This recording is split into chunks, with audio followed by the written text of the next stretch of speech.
Welcome to the Financial Flossing Podcast with Ross Brannon, guiding dental professionals to a brighter future.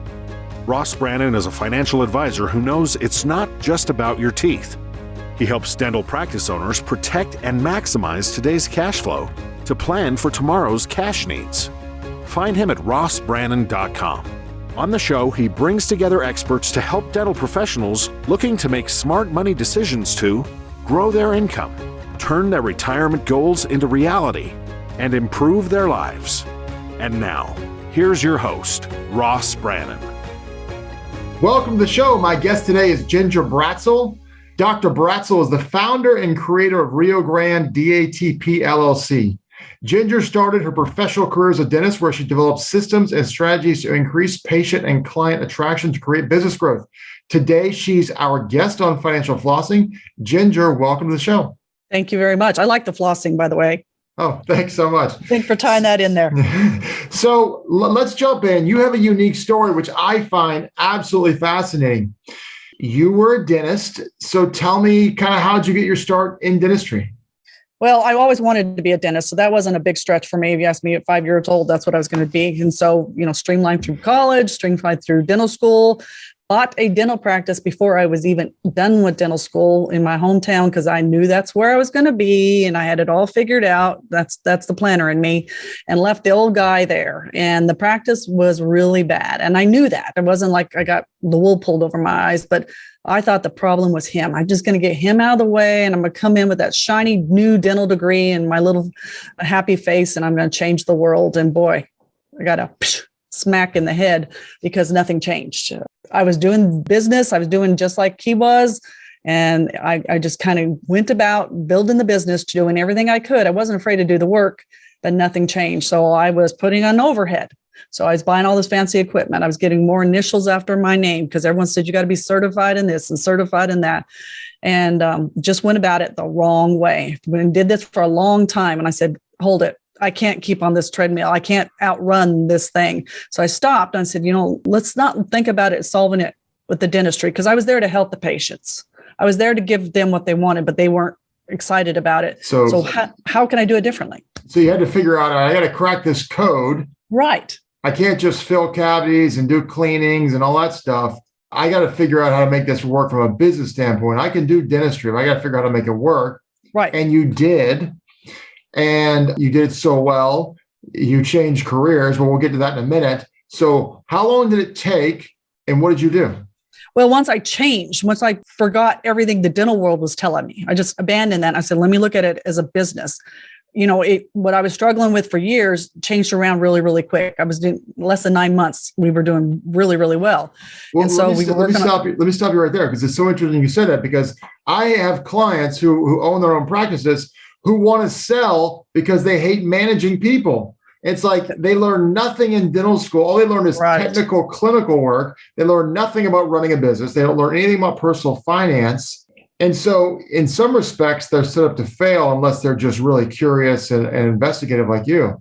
That's exactly 100% it, because we don't learn that in dental school. I learned enough, and I was in a program that did this enough to get a really good loan package. I went in there with a business proposal that I wrote and financials, but that was enough to get me the loan and said, here's this money and what are you going to do with it? So, you've got to run a business. You got to manage people. You've got to change how you think about things, because when I started thinking about it as a business and not just a dental office, that's where things happen. But the big thing for me was, it's like, I want to do this for these people. I think they want this, but it's like, we're not communicating. So when I started changing that languaging and really talking the way they were talking and thinking the way they were thinking, people who told me no for 7 years were saying, can we do it tomorrow? And can I pay cash? It's that kind of connection. So where my real big wake up moment on it was, I just thought this was part of the grind, is when I got a call from my CPA, called me at the office during office hours, which he never did, and said he had to talk to me immediately. And so they pulled me out of clinic. I went back to my office thinking I really screwed up and the IRS is after me. That's honestly my thought. And he said, we got a problem in your QuickBooks. There's too much money in there. So I think it's an accounting error. And usually I can go back and find it really easily because somebody misentered a number, but there's weeks and months of this going on. And so you've got to help me figure out where the breakdown is and where this mistake came from. And I explained to him it wasn't a mistake. We were doing much better. And he said, tell me what's going on. And just like I told you, how we're running systems and we're connecting with patients differently. And he got real quiet again. So I still thought I'm screwing up. And he said, do you think this is something unique to your area? Like you're doing some procedure or some new insurance came in and it only works for you? And I'm like, no. He said, do you think you can apply it to somewhere else? And I said, yeah. And I said, it's just a framework. You can plug and chug. And he said, great, because I've got 3 clients that I've got to make a call to afterwards. I'm going to give them your number and I want you to help them because they're not doing really well. And that's how I fell in this world, was just helping others. And it just snowballed from there to there to there until that was finally, where I'm at now. That's all I do is help other service-based providers, healthcare providers, mostly dentists, get out of that rut and make it all work. So give me an example of one thing you changed that you realized you had to change, and it had a dramatic effect to the bottom line. Well, when we looked at my marketing message, what we were saying, it wasn't about me. It wasn't about that credentials that I went after. It wasn't this new piece of equipment that I got and explaining how it worked. It was getting into their heads and really understanding what they're doing. So like, for instance, people weren't talking about root canals and implants. They were talking about I'm missing a tooth or I can't eat with confidence. So everything came back to that level. We brought it all back down to where we're having the conversation that they were already having in their head. So you practiced for how many years struggling before you cracked the code? Oh, it was 7. Everyone said you have to suffer for 7 years. Okay, you have to pay your dues, which is BS, everybody. So 7 years you suffered. You cracked the code, and then how long did you practice where you were just killing it? So about another 10 years. Okay, I was doing both helping and that 10 years you were consulting. Mm-hmm. Probably pro bono in the beginning. Oh, no.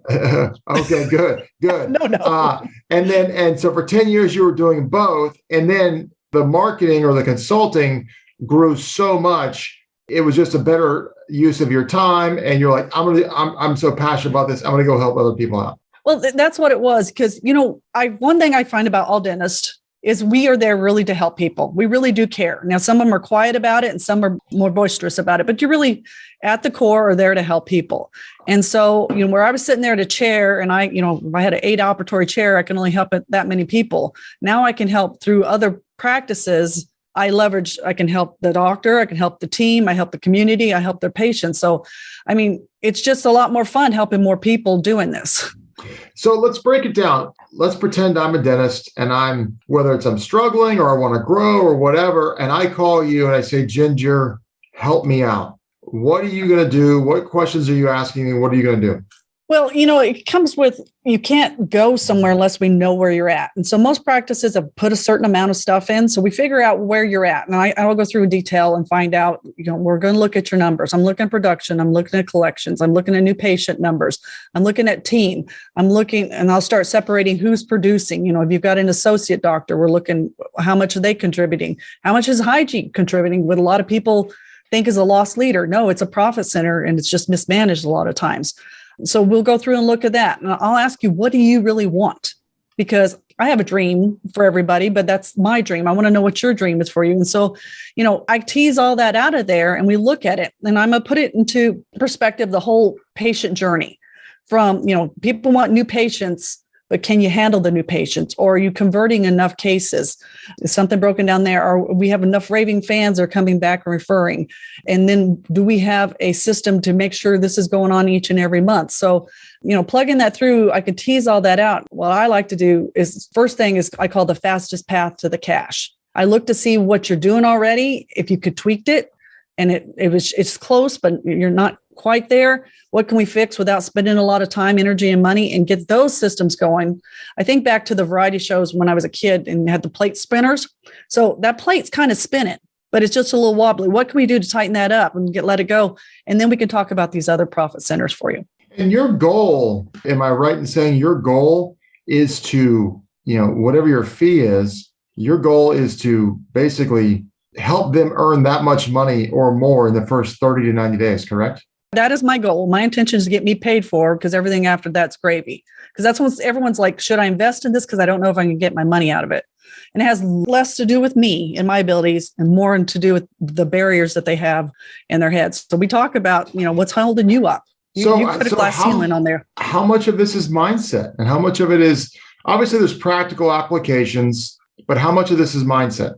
I think for me too, when I got there, it's a whole lot of mindset, like it's a whole lot of marketing. So we concentrate on 3 areas if I had to break it down. So we talk about the marketing. So we're talking about getting and keeping clients. We're talking about management. So what things broken in the systems that keep this plate spinning, but also we're talking about the mindset. And so is it the wrong people on the bus? Is the doctor need a little more help on what's going on between your ears and thinking what you can do, what you can't do? Because I was in a rural area and people told me, you can't do that here. That won't work here. You can't make that much money. And I listened to them for a little while, and thank goodness I stopped listening to them, because that honestly got me out of that rut where I can say, hey, I can do this. That's so great to hear. So you talk about the 3 pillars, mindset, marketing. What was the third? Management. Are they all equally important, or is there one that comes first over the others? Well, it depends on what's already going on in the practice. Some people are really good at management, but they forgot the other 2. Or they got the mindset, but they don't have the leadership in place where they're trickling that down. So it's a stool. You got to have 3 good legs to hold the stool up, and that's your practice. And so, you don't want one shorter than the other. Sometimes at certain points in your journey in the season of your business, some need more attention than others. And that's what, we're sitting there looking at the beginning, saying, where do we need to spend our time and attention? Because we all have limited finances. Even if you're doing well, you all have limited time. So what do we need to spend that's going to give us the biggest return on investment at this point? Marketing is a pretty polarizing subject in the dental world. Some people think it's everything. Some people think it's all garbage and malarkey. And there's a million different marketing people out there and marketing philosophies. What's your take on marketing? So the question I get all the time is like, how much time should I be investing in marketing and how much of a budget? You're a money guy. So I say, write down these 2 numbers, 100 and 0. Because honestly, everything you do in your business, from the way you open up your mouth, the way you answer the phone, the impression you come, that is marketing. It is something you do for somebody. So it's 100% going on in your practice at all times. So if you say, I'm not into marketing, then you don't have a business. You have to be marketing in some ways. And internal, external is image. I find, because I dabble in both worlds of marketing and dentistry, this is where I get on my soapbox here, and I talk to my dental colleagues about it. So when I go to marketing events, so I'll meet some guys. This is all the time. Yeah, I'm going to start doing websites. I'm really good at this, or I'm going to start this SEO thing and I'm going to do it. Gurus out there in the marketing world say, hey, the first people to go after the easy targets are dentists. They've got more money than they can spend on this kind of stuff. They're desperate and they don't know a lot, and you can do a lot for them. And that really, really angers me. So that's why I feel like there's a lot of junk floating around there, because they don't understand the business. And they don't understand what it takes to be a dentist. They don't understand the whole investment. So, that really irks me to talk about that part. So when you're sitting there with a client, what's the most common advice you see, or what's the biggest challenge you see people struggling with, and what's the most common advice you're giving people, all your clients? Well, it's part of this whole system. So, they'll say, so-and-so is really good at this in my office a lot of times. And we'll find maybe that's not really the situation. It feels comfortable. It's easy to be comfortable. But sometimes it's about giving up that comfort. I tell them it's like swimming across the pool. You got to let go of the ledge a little bit if you're ready to swim. And so it's part of that professional development and that personal development. And I have that banner that I put up in my meetings every time. There is no professional growth without personal growth. And so it's easy to say, I'm just a dentist. I want you to work with the team, tell them what to do, and they'll do it. And if you're not the captain of the ship and you're not all invested and you're not there to tell them which way to stroke and when to put the oars in the water, you're just going to spin around. So it's a whole system tied together. Now, does it have to take all your time? No, it gets a lot easier, just like any muscle memory as you go on. But, that first thing is to finding out where you're at and having real clarity of what's potential. And sometimes that's what you need. It's easy to be lazy and just pay Ginger to go fix the staff and you stay exactly the same, but that's not what it takes, right? No, in fact, if someone says, I don't even need to be there and talk to my staff, I'm like, I'm sorry, we're not going to get anywhere because they need you. They need you to be the face of the company, you need the face of the direction. So yeah, wouldn't it be nice? People always are looking for a magic bullet. And I always carry with me when I'm speaking on stage or I go in, I have a silver bullet I carry around. And I said, you want a magic bullet? Here it is. But this is nothing for your business. So if you really need that magic bullet, I'll give it to you. Or do you want to do something to change things? I'm here for you too. So is the biggest mistake dentists make throwing money at problems, assuming that's what's going to fix it? Well, I don't have a problem financing a problem, but I don't think you have the right intention. What do I need to resolve this problem? What am I going to look at to resolve it? What consequences can happen? Do I have a plan B? So before you throw money, we look at it, especially even like marketing, because that can get really hefty. I look at marketing cost like it's my personal money. And I don't know if I should do that or not, but when I see a doctor say, I'm willing to invest X amount, and it's a big amount, my stomach goes, because I'm like, I don't think you need to spend that much. So whenever we look at marketing stuff, we look at, can it be tiered? So I always test. So can I do enough for the test budget to see if it's going to work? And then if so, is it leverageable? So if this does work, how can we crank it up? So that's, it's not just writing a check. It's to make sure you're getting your return on it. And that's everything with marketing. It's not about social media. It's not about a logo. It's not putting a website out there and hope it gets there. I want to track, if I spent X, what am I getting out of it? What is the biggest financial mistake you see dentists make? Usually it's online. Websites, again, a lot of expensive dental websites out there. They get very outdated very quickly. They're so patient unfriendly. I saw one the other day. Someone had me look at them. They were so proud of their websites they developed for dentists. And there was a glossary of every dental term in there. It's everything I learned in dental school. And I'm like, whoa. We're talking to people the totally wrong way. If you have to give them a glossary and expect them to understand the dentistry, you're talking the wrong language. What do we need to do to make sure they understand it's not how to take care of their comfort, what value it's going to be, and it's going to solve their problems. And not one of those had a dental term in it. So let's talk English to them. Yeah. So let's talk about results. You're a straight shooter. Oh, boy, yeah. Which, anyone can tell by talking to you, but you kind of have that reputation kind of as a no holds barred type of person. So people are either going to love you or hate you, which is what you want. You want to just find out real quick. But what kind of results do you typically get for people? Or give us an anonymous case study. Well, it depends on what the outcome. That's why I have goals for you, but I want to know what your goals are. So as far as results, are they looking for new patient numbers results? Are they looking for case conversion results? I look at it in different aspects of it. I want to look at those numbers, but also I want to look at total revenue. And when we look at that kind of, I want to make you feel like you've been validated, that my fee's been paid off and everything after that's gravy very quickly. But also I want you on, it's not a fad diet. It's a long-term nutritional plan that you can live with and make it happen.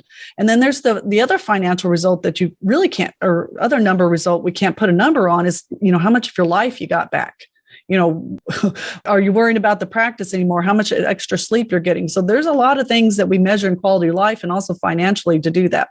Yeah, I think quality of life is a big deal. So many people, obviously the majority of dentists don't work on Fridays, but there's lots of dentists who do work on Fridays and make money. Yes. Because nobody's there. Right. And some that work on Saturdays, but you can help them build the practice that has them work whatever number of days they want, hopefully hitting the income numbers that they're trying to hit. Because as we talked offline, we both know some people who make insane amounts of money and don't work that much at all, or at least they're not in the office that much at all. Now, well, I'm going to say they work. They just work. They don't take patients. And and that's the deal because, if you take, just like anything, if you don't watch it, it doesn't work. And so those guys and gals are trading handpiece and glove hours for business hours. And it's a different leverage. Yeah, that's absolutely fascinating. So let me ask you a couple other kind of final questions to tie this in. So going back in time, what's the one thing you wish you knew when you came out of dental school? Well, again, the lesson I had to learn the hard way. It's about being a business first, not being dentistry. And my professors and the dental industry and the dental associations, I'll say it out there, they said, if you're worth the darn, you don't have to advertise. People will just come. And so you and I see a lot behind the pictures that other people don't have the liberty of doing it. I see great practices that fail every day. Great dentistry being done, great doctors, and they suck. They just don't have the sustainability to keep the business going. And so, if I had that option again, I would make sure that was a stronger foothold on that. And then also it's time. You're wasting a lot of time doing things that didn't work. And just being I didn't start working with a coach or a mentor until I, pretty close where I started figuring it out. And I was like, I got it this far, but I need some help on going through.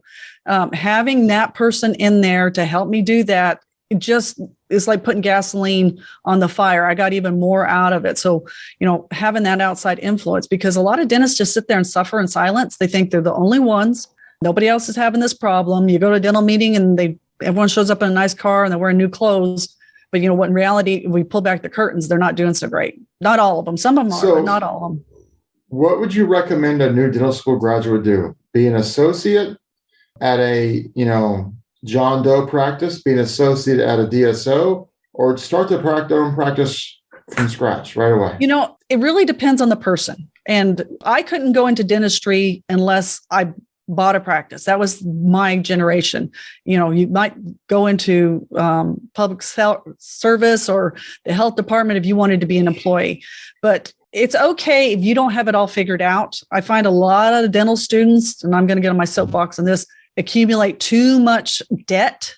And so now you've got dental school debt and you're going to go into practice and you really don't have a clear direction. So you're going to start this practice with this vision of, colors. And, most people put more time into their logo than they do into running the business. And so If you're not ready to do that, it's okay to go through and get an education on somebody else's dime, pay the bills, get income, because you learn as much about what you don't want to do to help you when you do want to do it. So sometimes that's a beneficial thing.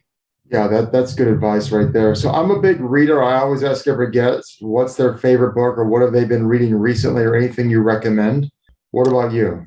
Oh my gosh, I read 2 or 3 books at a time. When I'm sitting here looking at my desk of which ones I'm reading right now. For me, it came back, Dan Kennedy. I'll say any Dan Kennedy book because Dan's the man. He's kind of just straight shooter. That's why I appreciated him. No BS crap about running a business and looking at things differently. I think that was beneficial to me. I read so many things. I read personal development and business. If I read a fiction book, it would be the end of the world. You're like me. I don't. I'm sitting here right now. I've got Zero Resistance Selling on my desk. Oh, wow. So that's great. So now if people want to get in touch with you, how do they get in touch with you?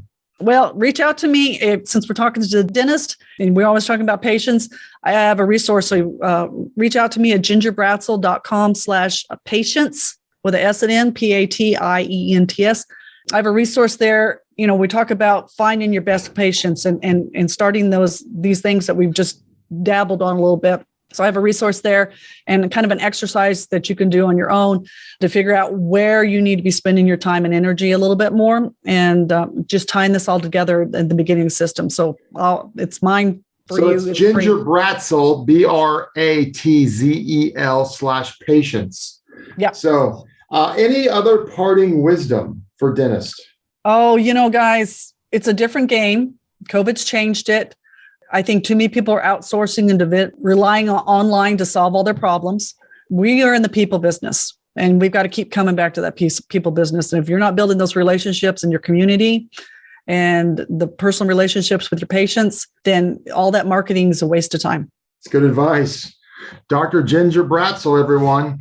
Ginger, thanks so much for coming on today. It's been really, really interesting. Guys, go to gingerbratzel.com/patients. Check out the resources.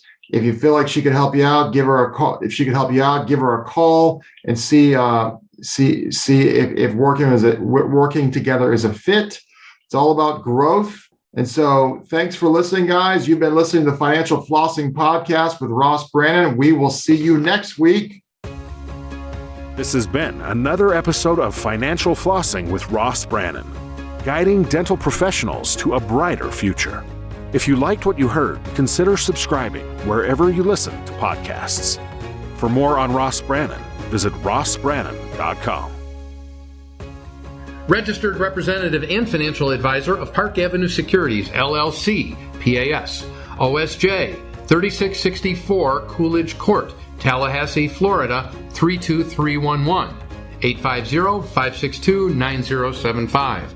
Securities products and advisory services offered through PAS, member FINRA SIPC. Financial representative of the Guardian Life Insurance Company of America, Guardian, New York, New York. PAS is a wholly owned subsidiary of Guardian. North Florida Financial is not an affiliate or subsidiary of PAS or Guardian. California Insurance License Number 0L10073. Arkansas Insurance License Number 161-39032. 2021 119535. Expires 423. That last part can also say 2021 119535. Expiration April 2023.